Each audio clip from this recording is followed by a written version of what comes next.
The lone gunshot cracked across the empty plains like thunder, silencing even the wind as Jackson Lawson stared at the fresh grave he'd just marked with a crude wooden cross. The Dakota Territory of 1876 was unforgiving, and now it had taken everything his parents to fever, his brother to a rustler's bullet, and his will to continue the struggle. At 32, Jackson found himself utterly alone on a failing homestead, with nothing but the endless prairie horizon to confide in. The winter had been harsh, spring barely kinder. His cattle herd, once numbering 50 head, had dwindled to a meager dozen. The drought had turned his wheat fields to dust. Jackson hadn't spoken to another soul in 3 weeks, not since the traveling peddler had stopped by, with news of Indian troubles to the north and railroad expansion to the south. Neither meant anything to him now. Jackson leaned his father's Winchester against the cabin wall and slumped onto the rough-hewn porch steps. His hands, calloused and cracked, hung limp between his knees.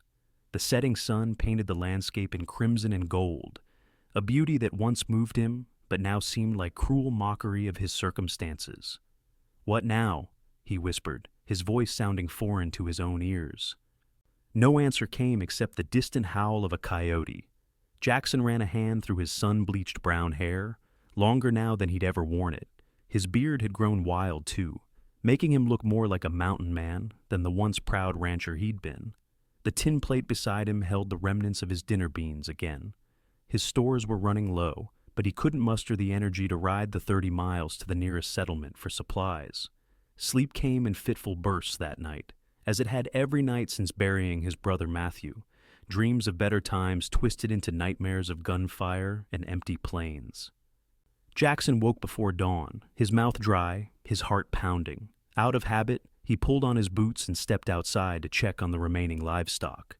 The early morning air carried an unusual scent, smoke from a campfire that wasn't his own. Jackson tensed, his hand instinctively reaching for the revolver on his hip.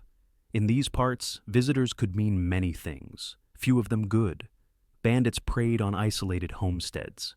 The Sioux, though mostly peaceful these days, occasionally raided for horses. Through the gray light of dawn, Jackson spotted movement along the eastern ridge, a single figure moving slowly, too small for a warrior. As the silhouette drew closer, Jackson's confusion grew. It was a woman walking on foot, something bundled in her arms. Jackson watched, frozen in disbelief, as she made her steady way toward his cabin. Her dress was dirty and torn at the hem, her boots worn nearly through. A shawl covered her head, but as she drew closer, it slipped back to reveal hair the color of autumn wheat. The bundle in her arms squirmed and made a sound that Jackson hadn't heard in years, the cry of an infant. When she was 20 yards away, she stopped, swaying slightly. Jackson finally found his voice. "Madam, are you lost?" Her eyes, green as spring grass, met his with a determination that belied her exhausted appearance. She shifted the bundle, definitely a baby, to one arm and extended something toward him. "I'm not lost," she said, her voice stronger than he expected. "I'm Grace Livingston. I've been walking since yesterday morning. I have bread. It's all I could bring." Sure enough, wrapped in a cloth napkin, was a small loaf of bread, still somehow intact despite her journey. Jackson stared at it, then at her face, then at the infant who had quieted and was peering at him with curious blue eyes. "Why are you here?" Jackson asked, unable to comprehend why any woman, let alone one with a child, would trek across the dangerous plains to his failing ranch. Grace Livingston straightened her back. "Because you helped my brother once, Mr. Lawson, Robert Mills. You saved him from rustlers 3 years ago and refused payment." She held the bread out farther. "He never forgot that. Before he died last month, he made me promise to check on you after—" she hesitated. "After we heard about your family." The memory surfaced slowly. A young man, outnumbered by cattle thieves, pinned down behind rocks. Jackson and Matthew riding to his aid, guns blazing. It hadn't seemed like much at the time, just the code of the West. "Robert was your brother?" Jackson took the bread automatically, its weight unexpectedly substantial in his hands. Grace nodded. "He told me where to find you if I ever needed help." Her composure suddenly cracked, revealing the desperation beneath. "And now I do. My husband died of typhoid 6 months ago. Our farm was taken for debts. I have nowhere to go, and Sarah here." She glanced down at the baby. "She's only 4 months old." Jackson stood speechless, the bread in his hands, the morning sun now illuminating the gauntness of Grace's face, the threadbare quality of her once fine dress, and the desperate hope in her eyes. "I can cook," she continued quickly. "Clean, sew, garden. I'm strong, Mr. Lawson. I can work. We won't be a burden, just until I can save enough to move on." The silence that had been Jackson's only companion for weeks stretched between them. A burden? His life was already a burden he could barely carry. And yet, looking at this woman and child who had traveled so far based on nothing but a story of kindness, something stirred within him that he thought had died, along with his family. "You walked all this way?" he finally asked. "I had a wagon until yesterday. The wheel broke beyond repair about 10 miles back." Her chin lifted slightly. "I kept walking." Jackson ran a hand through his beard, suddenly self-conscious about his wild appearance. "I don't have much to offer, Mrs. Livingston. Ranch is failing, pantry's near empty." "I have seeds," she said, reaching into a pocket. "Vegetables that will grow fast, and I can help with the cattle." Her eyes darted to the barn where his horses were stabled. "I can ride too. I'm not afraid of work." Jackson looked at the bread in his hands, then at the determined woman and the innocent child. For the first time in months, he felt something other than despair, a flicker of something like purpose. "You and the little one can take the back room," he said finally. "It ain't much, but it's clean. I'll sleep in the barn." Relief washed over Grace's face, but she quickly composed herself. "We won't intrude on your home, Mr. Lawson. The barn would be—" "No," Jackson cut her off, surprising himself with the firmness in his voice. "No woman and child will sleep in my barn while I take a proper bed. That ain't how I was raised." Grace studied him for a long moment, then nodded. "Thank you?" She took a step forward, then another, her strength finally giving out as she stumbled. Jackson moved without thinking, catching her elbow with one hand while being careful not to crush the bread with the other. The baby, jostled by the movement, began to cry. "Easy now," Jackson said, guiding Grace to the porch steps. "Sit here a minute. I'll fetch some water." As he rushed inside to fill a cup from his water barrel, Jackson realized the silence that had enveloped him for so long had been broken. The baby's cries, Grace's voice, even the sound of his own words spoken to another person, they filled the emptiness that had threatened to consume him. Jackson returned with the water, watching as Grace drank deeply. The morning sun caught in her hair, revealing strands of copper among the gold. The baby had quieted again, tiny fingers curling around one of Grace's. "Sarah's a pretty name," Jackson said awkwardly, unsure how to talk to a woman after so long alone. Grace's smile, though tired, transformed her face. "It was my mother's." Jackson nodded, then gestured to the bread still in his hand. "Shall we have some breakfast? I've got coffee inside. It ain't great, but it's hot." "That sounds wonderful," Grace said, and for the first time, Jackson noticed the faint accent in her voice, something Eastern, refined. As they stepped into his cabin, Jackson was suddenly aware of its shabbiness. The unwashed dishes, the dusty floor, the general air of neglect that had settled over everything since he'd lost the will to care. But Grace didn't seem to notice, or at least was too polite to comment. Instead, she gently placed Sarah on a blanket spread across the table and immediately set about helping him prepare breakfast, moving with the efficiency of someone accustomed to making do with little. She sliced the bread she'd brought, revealing a dense, golden interior studded with dried fruits. "It's a special recipe," she explained when she caught him examining it. "My grandmother taught me. Keeps well for travel." Jackson nodded, embarrassed by how his mouth watered at the sight of real bread after months of hardtack and beans.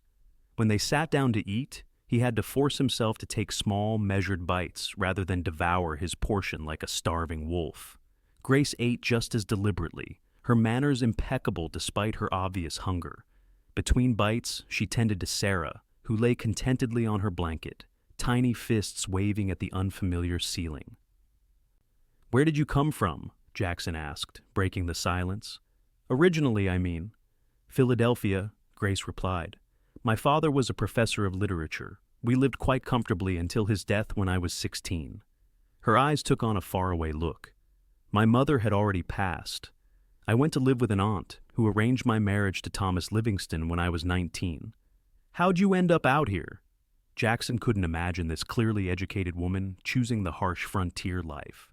Thomas had grand dreams of building a cattle empire in the West. A sad smile touched her lips. We arrived in Dakota Territory 2 years ago with more ambition than experience. Robert, my brother, joined us a year later. She glanced down at Sarah. We were just beginning to make progress when Thomas fell ill. Jackson nodded, understanding all too well how quickly fortunes could change on the frontier. And your brother? You said he passed recently? Grace's fingers tightened around her coffee cup. Caught in a flash flood while moving cattle last month. By then, the bank was already circling. Without Thomas or Robert, she trailed off, then straightened her shoulders. I tried to keep the farm going, but with a new baby and the debts Thomas left. I understand, Jackson said softly, and he did the crushing weight of responsibility, the struggle against forces beyond control, the inevitable loss. They finished the meal in companionable silence. As Jackson collected the plates, he noticed Grace stifling a yawn. You should rest, he said. You and the little one. I'll show you to the room. The back bedroom was small but reasonably clean, having belonged to his parents before their passing. Jackson had avoided it since their deaths, unable to face the memories it held. Now, he was grateful he'd at least had the presence of mind to keep it tidy. It ain't fancy, he apologized, setting Grace's small traveling bag beside the bed. It's perfect, Grace replied, genuine gratitude in her voice as she gently laid Sarah on the quilt. Jackson lingered awkwardly in the doorway. I've got chores to tend to. You sleep as long as you need. Mr. Lawson, Grace called as he turned to leave. When he looked back, her eyes were serious. Thank you, truly. Jackson nodded, unable to find words to express the strange mix of emotions swirling within him. He closed the door softly and stood for a moment, listening to the unfamiliar sounds of another person settling into his home. Then he headed outside to the barn, where work awaited work that, for the first time in months, felt like it might have a purpose. The midday sun beat down mercilessly as Jackson mended fences, his thoughts continuously drifting back to the woman and child sleeping in his cabin. Their unexpected arrival had thrown his world off kilter, disrupting the numb routine he'd fallen into since losing his family. Part of him resented the intrusion, but a larger part, a part he'd thought long dead, welcomed it. By late afternoon, Jackson had accomplished more work than he had in weeks. The urgent need to improve the sorry state of his ranch had suddenly become apparent through Grace's eyes. He'd repaired 2 sections of fence, cleaned out the chicken coop, and was now assessing the vegetable garden that had gone to weeds. The sound of the cabin door opening drew his attention. Grace stood on the porch, Sarah cradled against her shoulder, surveying the property with keen eyes. She'd changed into a simple blue dress, her hair neatly braided and pinned up. Even from a distance, Jackson could see the transformation. Rest had brought her face looked less drawn, her posture straighter. He raised a hand in awkward greeting, suddenly conscious of his own disheveled appearance. Grace returned the gesture before stepping off the porch and making her way toward him. Your land has good bones, Mr. Lawson, she said as she approached, her gaze sweeping across the fields beyond the house. Jackson, he corrected, uncomfortable with the formality. Just, Jackson is fine. She nodded, a slight smile touching her lips. Jackson then, and I'm Grace. She shifted Sarah to her other shoulder. She's been fed and changed. Now she's just curious about her new surroundings. Indeed, the baby's eyes were wide, taking in the open sky and the unfamiliar man before her. Jackson found himself smiling back at the infant, whose tiny face held none of the worries or sorrows of the adult world. I was looking at the garden, he said, gesturing to the overgrown plot. It's been neglected, but the soil's still good. Grace's eyes lit up. May I? At his nod, she stepped carefully into the garden, bending to examine the earth between the weeds. This is excellent soil, rich and dark. The seeds I brought would thrive here. What kinds did you bring? Jackson asked, genuinely curious. Beans, carrots, radishes. Lettuces quick growers that will yield before the first frost. She straightened, her expression determined. If we clear this today, I could plant tomorrow. The "we" caught Jackson by surprise. as did the sudden sense of partnership it implied. He found himself nodding. "I'll fetch the tools." They worked side by side for the remainder of the afternoon, Jackson digging and turning the soil, while Grace pulled weeds and marked out rows for planting. Sarah watched from a makeshift bed of blankets in the shade of a nearby tree, occasionally babbling or drifting to sleep. Jackson stole glances at Grace as they worked. Despite her obvious refinement, she labored with the efficiency of someone accustomed to physical work. Her hands, though smaller and more delicate than his, moved with purpose and strength. "You said you were from Philadelphia," he ventured during a pause to drink from the water bucket they had brought out. "How does a city woman learn to garden like this?" Grace wiped her brow with the back of her hand, leaving a smudge of dirt across her forehead that she seemed unaware of. "My aunt had a country house outside the city. She believed young ladies should understand practical matters as well as social graces." A wry smile touched her lips. "Though I doubt she imagined I'd end up using those skills quite this way. Do you miss it? The city life?" Grace considered the question, her eyes drifting to the vast horizon beyond the homestead. "Sometimes. The libraries, the concerts, the certainty of each day following a predictable pattern." She turned back to him. "But there's something honest about this life. Challenging, yes, but honest. You see the direct results of your labor." Jackson nodded, understanding exactly what she meant. It was one of the reasons he'd chosen this life, despite having opportunities to pursue education back east after the war. "What about you?" Grace asked. "Have you always been here?" "Since '69, Jackson replied, resuming his work on the soil. "Came west after serving in the Union Army. My father and brother followed a year later. We built this place together." He didn't elaborate on the loss of his family, but Grace's eyes softened with understanding. "It's a fine homestead. You should be proud." The simple affirmation, delivered without pity, eased something in Jackson's chest. He nodded, unable to voice his gratitude for her perspective. As the sun began its descent, they surveyed their work with satisfaction. The garden plot, once a tangle of weeds, now lay neatly prepared for planting. Sarah had begun to fuss, hungry again after her long afternoon outdoors. "I should get her inside," Grace said, lifting the baby into her arms. "And I'd like to prepare supper, if that's all right, to thank you properly for your hospitality." "You don't need to," Jackson began. "Please," Grace interrupted gently. "I'd like to contribute. I noticed you have some salt pork and dried apples in your pantry. I could make a decent meal from those." Jackson hesitated, then nodded. The thought of a proper cooked meal was admittedly appealing after months of his own basic fare. "I'll finish up here and be in shortly." As Grace walked back to the cabin, Sarah contentedly nestled against her shoulder. Jackson watched them go with a strange feeling in his chest. The sight of a woman and child walking toward his home, the prospect of a shared meal at his table, these simple things that most men took for granted now seemed like unexpected gifts. He turned back to the garden, methodically gathering the tools they had used. For the first time since burying his brother, Jackson found himself thinking of tomorrow with something other than dread. Supper that evening was a revelation. Grace had somehow transformed his meager stores into a meal that reminded Jackson of better times: salt pork, fried crisp, cornbread sweetened with dried apples, and beans seasoned with herbs she'd found growing wild near the garden.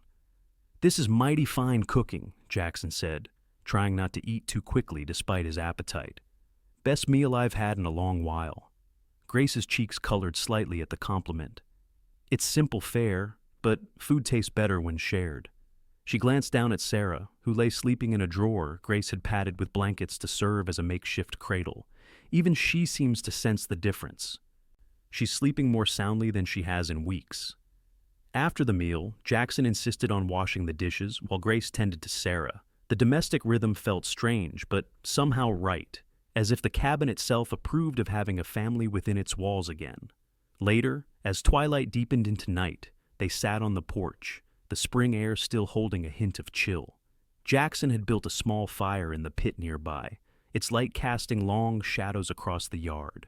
Above them, stars emerged in a vast canopy that still took Jackson's breath away, even after years on the plains. "It's so quiet here," Grace observed, her voice low so as not to disturb the sleeping baby she held. but not the same kind of quiet as being alone. Does that make sense? Jackson nodded, understanding precisely what she meant. The silence that had oppressed him for months had transformed into something peaceful with her presence. "Where were you headed?" he asked after a while. "Before your wagon broke." Grace sighed, her breath visible in the cool night air. "North to Bismarck. I heard there's work there for a woman who can read and write. Teaching, perhaps, or keeping books for businesses." Jackson frowned. Bismarck's rough country. Boomtown with the railroad coming through. Not the best place for a woman alone with a child. "I'm aware," Grace replied, a hint of steel in her voice. "But limited options require difficult choices." She glanced at him. "What about you? Do you plan to stay here? Even with—" She trailed off, clearly not wanting to mention his losses directly. Jackson stared into the fire, considering the question. Until today, he hadn't planned much of anything beyond basic survival. The future had seemed an empty plain, devoid of purpose or hope. "This land is Lawson land," he said finally. "My father's blood and mine is in the soil here." Matthew's too now. He met her gaze across the firelight. "I can't imagine being anywhere else." Grace nodded, understanding in her eyes. Some ties can't be broken, even by loss.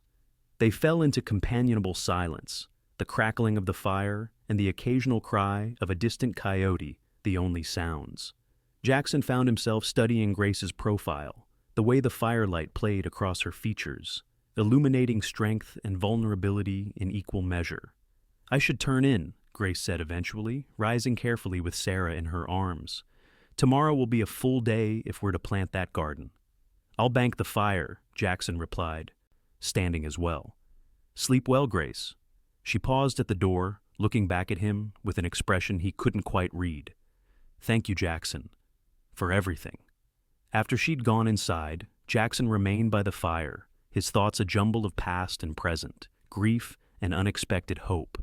The emptiness that had threatened to consume him seemed to have receded, at least for now.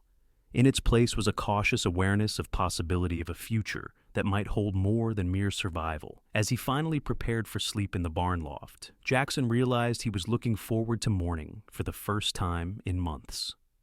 The woman with bread and a baby in her arms had brought more than sustenance to his door. She had brought life itself back to his silent world. Dawn broke clear and cool, the spring sun casting long shadows across the land as Jackson emerged from the barn after a surprisingly restful night. The sight that greeted him stopped him in his tracks. Grace, already up and working, hanging laundry on the line he'd forgotten existed. Sarah lay nearby on a blanket, cooing at the colorful quilt Grace had fashioned into a canopy to shield her from the direct sun. Grace looked up as he approached, offering a smile that transformed her face, erasing the weariness that had marked it upon her arrival. "Good morning. I hope you don't mind. I've found your wash tub and some soap." Jackson blinked at the neat rows of his own clothes, cleaner than they'd been in months, fluttering in the morning breeze. "You didn't have to do that." "I rise early anyway with Sarah," Grace replied, securing a shirt with wooden pins. "And I prefer to keep busy." Jackson nodded, understanding the need to fill empty hours with purpose. "I've got fresh eggs," he offered. "Chickens are still laying decent."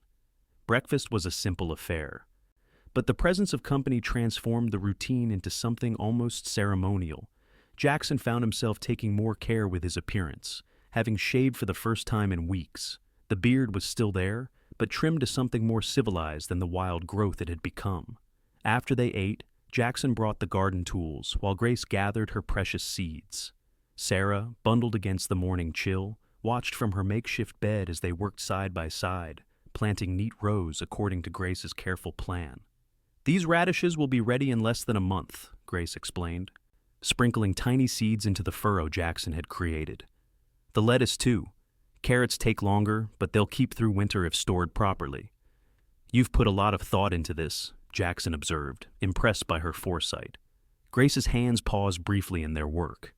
"When you've lost everything once, you learn to plan carefully for the future." She met his eyes. "I imagine you understand that." Jackson nodded, a silent acknowledgement passing between them two survivors recognizing the hard-won wisdom in each other. By midday, the garden was planted, neat rows marked with small stakes fashioned from twigs. Grace stood back, satisfaction evident in her posture as she surveyed their work. "Now we pray for rain," she said, "but not too much." Jackson glanced at the sky, reading the clouds with the experience of years on the plains. "There's rain coming tomorrow, I'd wager. Gentle spring rain, good for new plantings." Grace looked at him with newfound respect. "You can tell that just by looking?" Jackson shrugged, unexpectedly pleased by her admiration. "Been watching these skies a long time. They tell their stories if you learn to listen." After a simple lunch, Jackson prepared to ride out to check on his small herd of cattle, feeling an urgency to assess his resources now that he had others depending on him. To his surprise, Grace asked to accompany him. "Sarah's sleeping soundly," she explained. "She'll be fine for an hour, and I'd like to see more of your land." She hesitated. "Unless you'd prefer to go alone?" Jackson considered the request. Having company would be a strange change after months of solitary rides. But the thought wasn't unwelcome. "Can you ride?" Grace's smile turned slightly mischievous. "Better than most ladies from Philadelphia, I assure you." She proved her claim shortly thereafter, mounting Jackson's second horse, a steady mare named Daisy, with the ease of someone who'd spent considerable time in the saddle. Sarah, true to Grace's prediction, remained peacefully asleep in the cabin, the door left slightly ajar so they could hear if she woke. They rode west across the rolling prairie, the spring grass beginning to green under their horses' hooves. Jackson found himself pointing out landmarks, the creek that never ran dry, the ridge where his father had built a shelter for calving season, the distant line of trees that marked the boundary of his property. "How much land do you have?" Grace asked, keeping pace easily beside him. 640 acres, Jackson replied. "A full section. Not as much as some outfits, but enough to run a decent herd if managed right. And these cattle we're checking on? Just 14 head now. Had 50 before the hard winter." Jackson didn't mention that his neglect after Matthew's death had contributed to the losses. Need to build back up if the ranch is going to survive. They crested a gentle rise and spotted the small herd grazing in the valley below. Jackson felt a stir of pride at Grace's appreciative gaze. "They're beautiful animals," she said, studying the red-bodied Herefords with their distinctive white faces. "Thomas and I had mostly longhorns. These seem more substantial." "Better beef, less ornery disposition," Jackson confirmed. "My father believed in quality over quantity. These are good breeding stock." They dismounted at the edge of the valley, allowing the horses to graze while they observed the cattle. Jackson explained his plans for rebuilding the herd, describing the bull he hoped to purchase from a rancher 20 miles south if he could scrape together the funds. "With good management, we could double the herd in 2 years, he said, then caught himself. "I mean, I could. The ranch could." Grace pretended not to notice his slip, though her cheeks colored slightly. "It's good land for cattle," she observed, changing the subject. "The grass here seems especially rich." They spent the hour discussing ranching prospects, water management, and the challenges of the coming seasons. Jackson found himself increasingly impressed by Grace's practical knowledge, clearly gained through hard experience on her own failed homestead. "You know a lot more than most city women," he commented as they prepared to ride back. Grace mounted Daisy with fluid grace.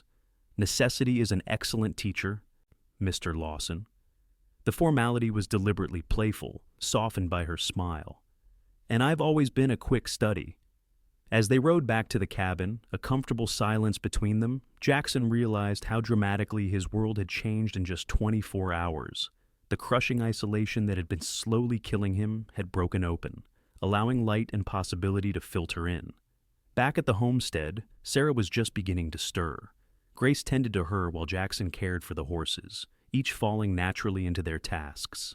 By evening, they had established a rhythm that felt surprisingly familiar, as if they'd been sharing this life for much longer than a single day.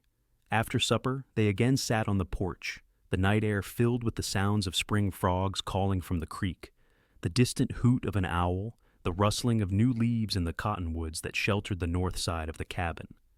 "I've been thinking," Jackson said finally, breaking the comfortable silence, "about your plans to go north." Grace turned toward him, her expression carefully neutral. "Yes?" Jackson cleared his throat, suddenly nervous. Winter's still months away. Those seeds you planted will need tending. And the herd. He trailed off, then tried again. What I mean to say is, there's no rush for you to leave. The words came out more abruptly than he'd intended. In the fading light, he couldn't quite read Grace's expression. She looked down at Sarah, sleeping peacefully in her arms, then back up at him. Are you offering us a place to stay, Jackson? For how long? The directness of her question demanded equal honesty. For as long as you want, he said simply. This place needs life in it again, and I could use the help. He hesitated, then added, but I understand if Bismarck offers better prospects for you and Sarah. Grace was quiet for a long moment, her fingers gently stroking Sarah's fine hair. When Thomas died, she said finally, I thought my life was over. When we lost the farm, I was certain of it. She looked out at the darkening land. I came here out of desperation, following my brother's stories of a good man who once showed him kindness. She turned back to Jackson, her eyes reflecting the first stars appearing above. I didn't expect to find a place that already feels more like home than anywhere has since I left Philadelphia. Hope flared in Jackson's chest, stronger than he'd felt in months. So you'll stay, at least for a while? Grace nodded, a small smile playing at her lips. At least until harvest. We should see if those radishes are as quick growing as I promised. Jackson couldn't help his answering smile, broader than any he'd worn since losing his family. I suspect they will be, with your tending. That night, as Jackson settled into the barn loft, listening to the familiar creaks and rustles of the building, he felt a strange peace descend upon him. The silence that had haunted him for so long had been filled with new sounds. Grace's voice, Sarah's coos and cries, the rhythm of shared work and meals. For the first time since the dark days began, Jackson fell asleep thinking not of what he had lost, but of what tomorrow might bring. The days that followed fell into a pattern that brought increasing comfort to both Jackson and Grace. Mornings began early, with Jackson tending to the animals while Grace prepared breakfast. They worked side by side on the endless tasks required to maintain the homestead, repairing fences, caring for the garden, cleaning out years of neglect from the cabin's corners. Sarah became their timekeeper, her needs for feeding and changing, providing natural breaks in the day's labor. Jackson, who had initially kept a respectful distance from the infant, gradually found himself drawn to her bright curiosity and guileless smiles. She likes you, Grace observed one evening, as Sarah reached eagerly for Jackson's finger, grasping it with surprising strength. She's usually more cautious with strangers. Reckon I'm not much of a stranger anymore, Jackson replied, unable to keep the pleasure from his voice as Sarah's tiny fingers wrapped around his weathered one. No, Grace agreed softly. I suppose you're not. A week after Grace's arrival, Jackson rode into town for supplies, the first such trip he'd made in over a month. The small settlement of Riverford consisted of little more than a general store, a saloon, a blacksmith, and a handful of houses clustered around a dusty main street. Still, it represented connection to the wider world beyond his isolated homestead. Jackson tied his horse outside the general store, suddenly aware of his improved appearance. Though his clothes were still worn, they were clean and mended thanks to Grace's careful attention. He'd maintained the neater trim of his beard, and his hair was freshly cut. Grace had proven surprisingly skilled with scissors. The storekeeper, Walter Jenkins, looked up in surprise as Jackson entered. Well, if it ain't Jackson Lawson, thought maybe the prairie had swallowed you up, son. Jackson managed a small smile, accepting the older man's handshake. Still kicking, Walter. Just been busy at the ranch. Glad to hear it, Walter said, genuine relief in his voice. After Matthew, well, folks were worried about you out there all alone. Jackson nodded, acknowledging the concern without addressing it directly. Need some supplies today, more than usual. Walter raised his bushy eyebrows as Jackson handed over the list Grace had carefully written in a neat, educated hand.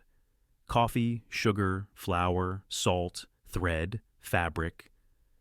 Walter read aloud. This is quite a change from your usual order, Jackson.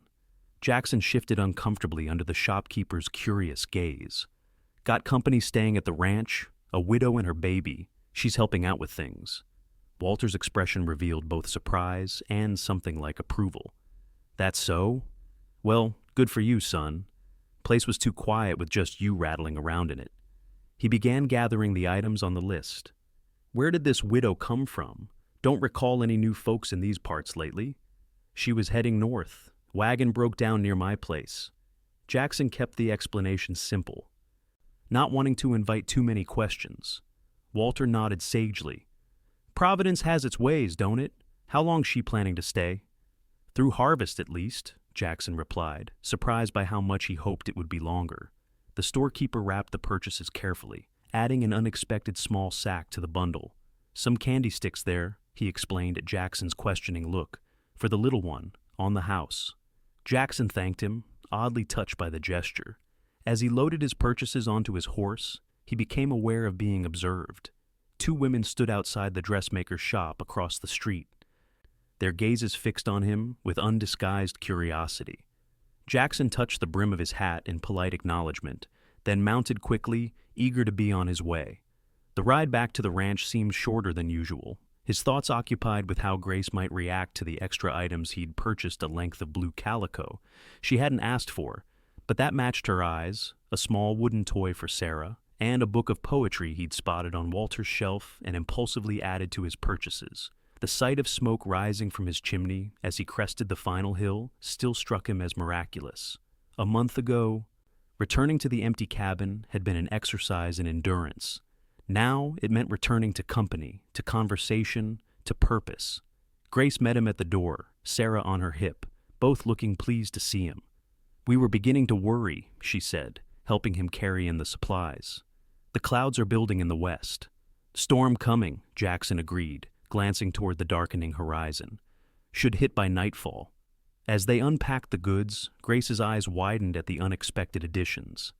Jackson, you shouldn't have, she began when she saw the fabric.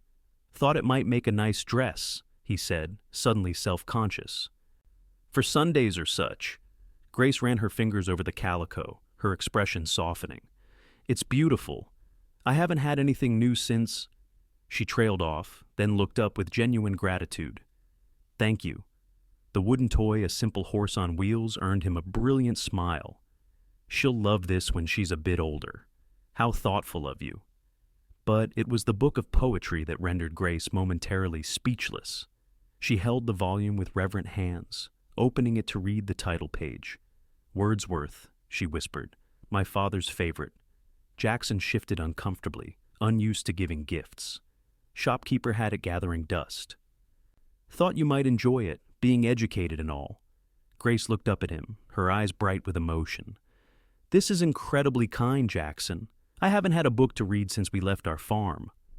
That evening, after Sarah was asleep and the promised storm had arrived, bringing the gentle rain Jackson had predicted, they sat by the fire while Grace read aloud from the poetry book. Her voice, cultured and expressive, gave the words a music Jackson had never imagined they could possess.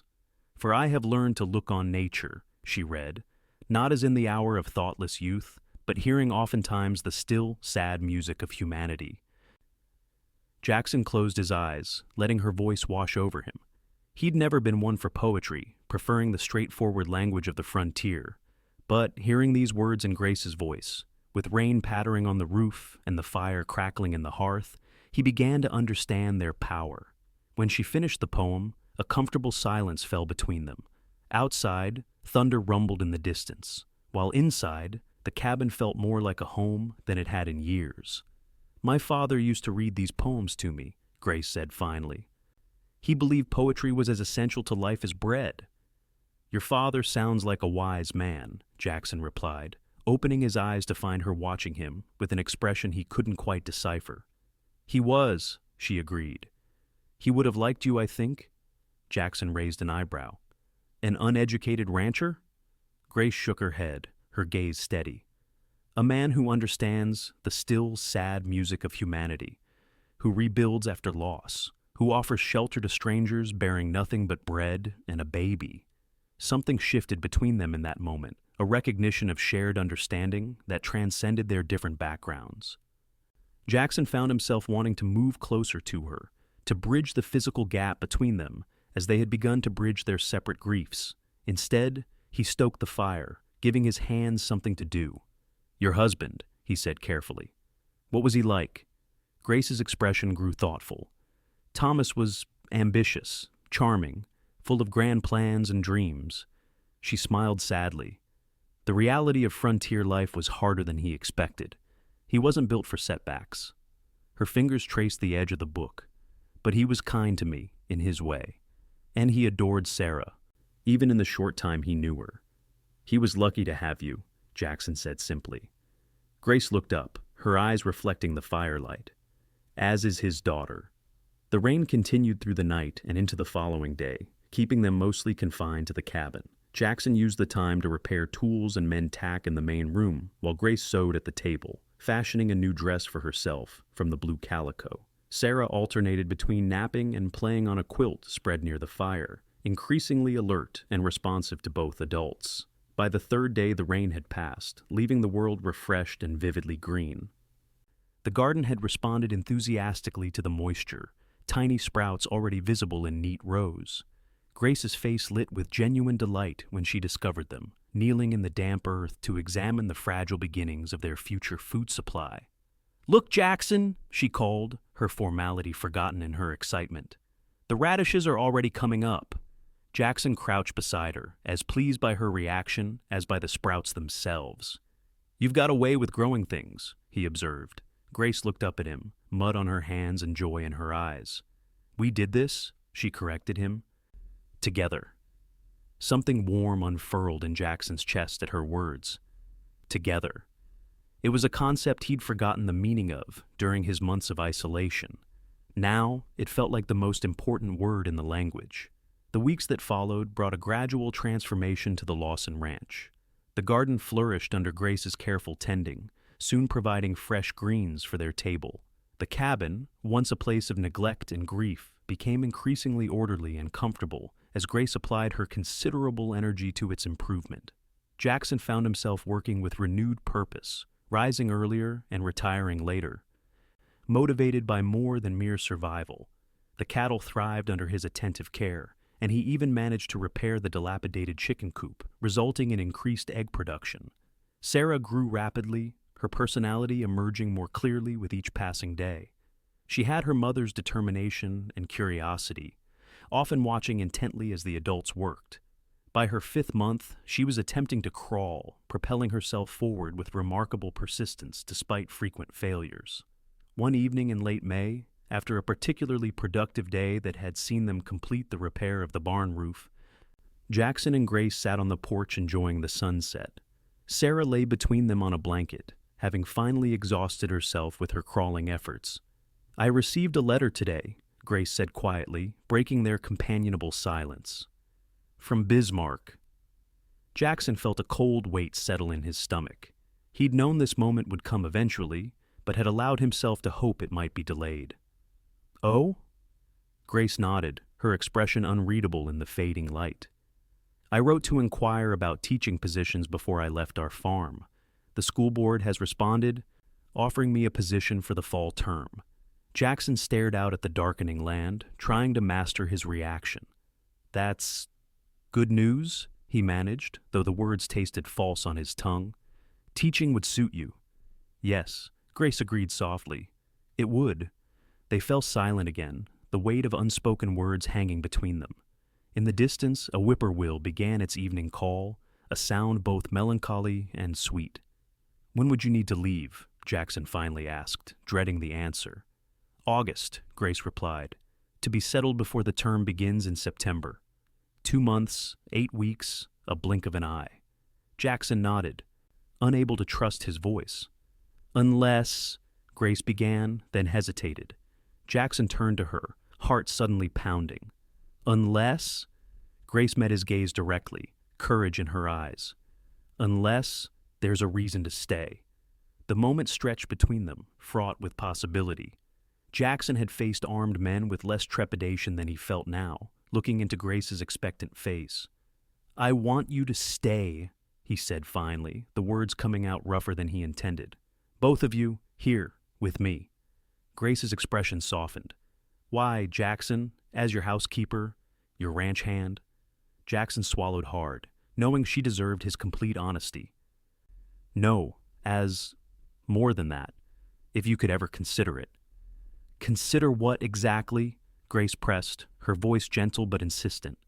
Jackson took a deep breath. Building a life here, together, as a family. The words hung in the air between them, irrevocable once spoken. Grace was silent for a long moment, her gaze turning to Sarah, who slept peacefully, unaware of the momentous conversation happening above her. When Grace looked back at Jackson, her eyes were bright with unshed tears. "When I arrived here," she said carefully, "I was desperate, lost. You gave us shelter when we had nowhere else to go." She reached out, her hand finding his in the gathering darkness. "But what's grown between us since then? It isn't gratitude, Jackson. At least, not only that." Hope bloomed in Jackson's chest, fragile but persistent. "What is it then?" "Something I never expected to find again," Grace whispered. "Something that feels like home." Jackson's fingers tightened around hers. "Is that a yes? You'll stay?" Grace's smile was like sunrise breaking over the plains. "Yes, Jackson, we'll stay." The relief that flooded through him was so intense it was almost painful. Without thinking, Jackson raised her hand to his lips, pressing a gentle kiss to her knuckles. The simple gesture seemed to surprise them both. "I should warn you," Grace said, her voice unsteady but determined. "I'm not the most conventional choice for a rancher's wife. I have opinions, strong ones. And I intend to use my education, perhaps teach our children and others when they're old enough." "I wouldn't want conventional," Jackson replied truthfully. "I want you, Grace, exactly as you are." She studied him for a long moment, as if confirming the sincerity of his words. Then, with decisive movement, she leaned toward him. Jackson met her halfway, their lips coming together in a kiss that held both tenderness and promise. When they separated, Grace's cheeks were flushed, visible even in the dimming light. "Well," she said, a hint of laughter in her voice, "I suppose I should write to decline that teaching position." Jackson grinned, feeling lighter than he had in years. "I suppose you should." Between them, Sarah stirred, small hands reaching up, as if sensing the joy radiating from the adults. Grace lifted her daughter, cradling her close. "What do you think, little one?" she whispered. "Shall we make this our home for good?" Sarah's answering gurgle seemed like agreement to Jackson's ears.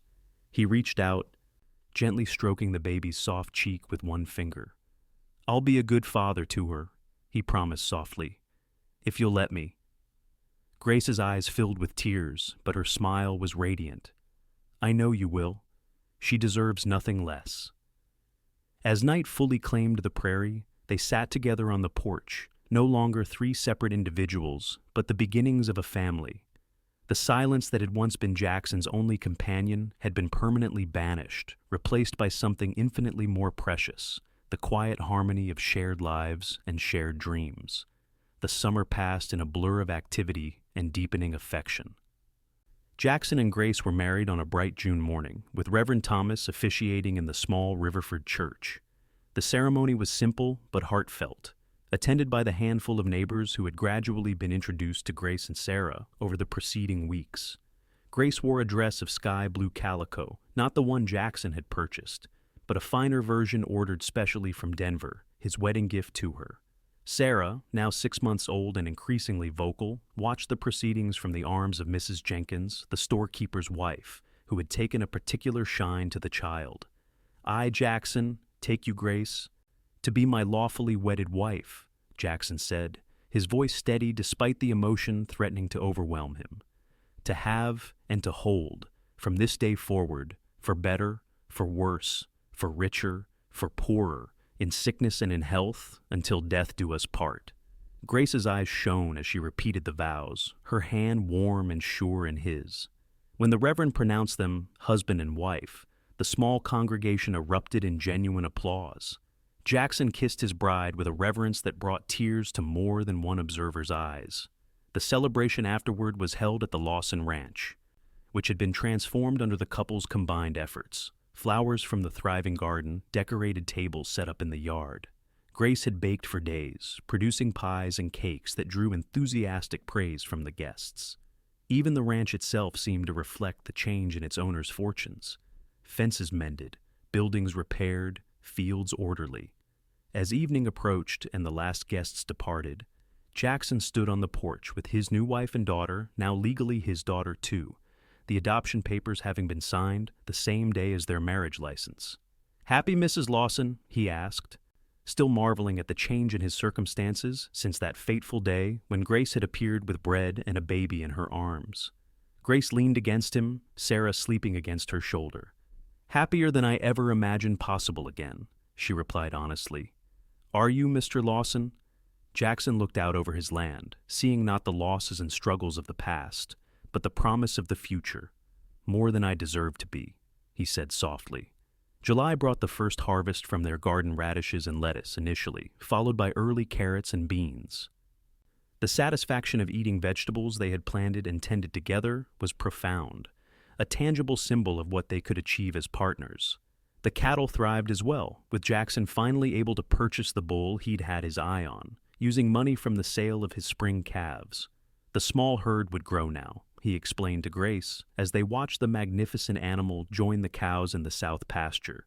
"In 5 years, we could have 50 head again," he said, his arm around her waist. "Maybe more. And a bigger garden," Grace added, her head resting against his shoulder. "Perhaps an orchard, too. Apple trees take time, but they're worth the wait." Jackson smiled at her practical vision of their future. "Planning to put down roots, are you?" Grace looked up at him, her expression serious, despite his teasing tone. "The deepest kind, Jackson, the kind that lasts generations." His heart swelled at her words, at the implicit promise of children beyond Sarah, of a legacy that would continue long after they were gone. He kissed her there in the summer sunshine, a kiss full of gratitude and devotion. August brought scorching heat that tested even Grace's gardening skills. They worked together to rig shade cloths over the most vulnerable plants and carried water from the creek when the well ran low. Despite their efforts, some crops withered under the relentless sun. "We'll do better next year," Grace said, surveying the damaged plants with practical acceptance rather than despair. "I'll plant more drought-resistant varieties." Her resilience continued to impress Jackson, who had known many men supposedly tougher than this city-bred woman who had broken under the challenges of frontier life. Grace bent but never broke, finding solutions where others might see only problems. Sarah thrived despite the heat, growing stronger and more mobile by the day. By late summer, she was crawling with determined efficiency and pulling herself up on furniture, clearly impatient to walk. Her first word, "Dada," had reduced Jackson to tears, though he'd tried to hide them from Grace. "She knows who loves her," Grace had said, catching him wiping his eyes when Sarah repeated the word with particular enthusiasm one evening. "She's got 2 people who love her more than life," Jackson had replied, gathering both his girls into an embrace that felt like everything he'd never known he needed. September brought cooler temperatures and the final harvest from their garden. Grace preserved what she could for the winter ahead, canning vegetables, drying herbs, making jams from wild berries they'd gathered throughout the summer. The pantry shelves, once nearly bare, now held colorful jars that represented security against the coming cold months. It was during this time that Grace first suspected she might be expecting a child of their own. She kept the possibility to herself initially, wanting to be certain before sharing such momentous news with Jackson. But as the signs became more definitive, the familiar morning sickness, the tenderness that reminded her of early pregnancy with Sarah, she could no longer contain her joy. She chose a quiet evening in late September to tell him after Sarah had been put to bed in what was now a proper cradle, built by Jackson's own hands during the summer. "I have something to tell you," Grace said, joining Jackson on the porch where he sat enjoying the cool night air after a long day of work. He turned to her with a smile, reaching for her hand automatically. In the months since their marriage, they had developed an easy physical affection that still sometimes surprised Grace after her more formal first marriage. "Sounds serious," Jackson observed, noting her slightly nervous expression. Grace took a deep breath, then smiled. "It is, but wonderful too." She placed their joined hands against her still flat stomach. "We're going to have a baby, Jackson, next spring." For a moment, Jackson simply stared at her, his expression blank with shock. Then, as understanding dawned, his face transformed with a joy so pure it brought tears to Grace's eyes. "A baby?" he whispered, his voice rough with emotion. "Our baby." Grace nodded, her own eyes filling. "Our baby. Sarah's little brother or sister." Jackson gathered her into his arms with gentle reverence, as if she had suddenly become something infinitely precious and fragile. "Grace," he murmured against her hair, "I never thought, after losing everyone, that I could be this blessed again." They held each other as the stars emerged above the prairie, two people who had found each other against all odds, now creating a future neither had dared to imagine when Grace had first appeared at Jackson's door, with nothing but bread and a baby in her arms. The months that followed were filled with preparation and anticipation. Jackson threw himself into making their home ready for the new arrival, adding a proper bedroom for Sarah, and beginning work on a cradle even finer than the one he'd built for her. Grace's pregnancy progressed smoothly, her body growing rounded as winter settled over the plains. The Christmas they celebrated was unlike any either had experienced before, simple in material terms, but rich in love and hope. They exchanged modest gifts by the light of the fire, with Sarah, now walking unsteadily but with great determination, delighting in the colored paper and ribbons more than the presents themselves.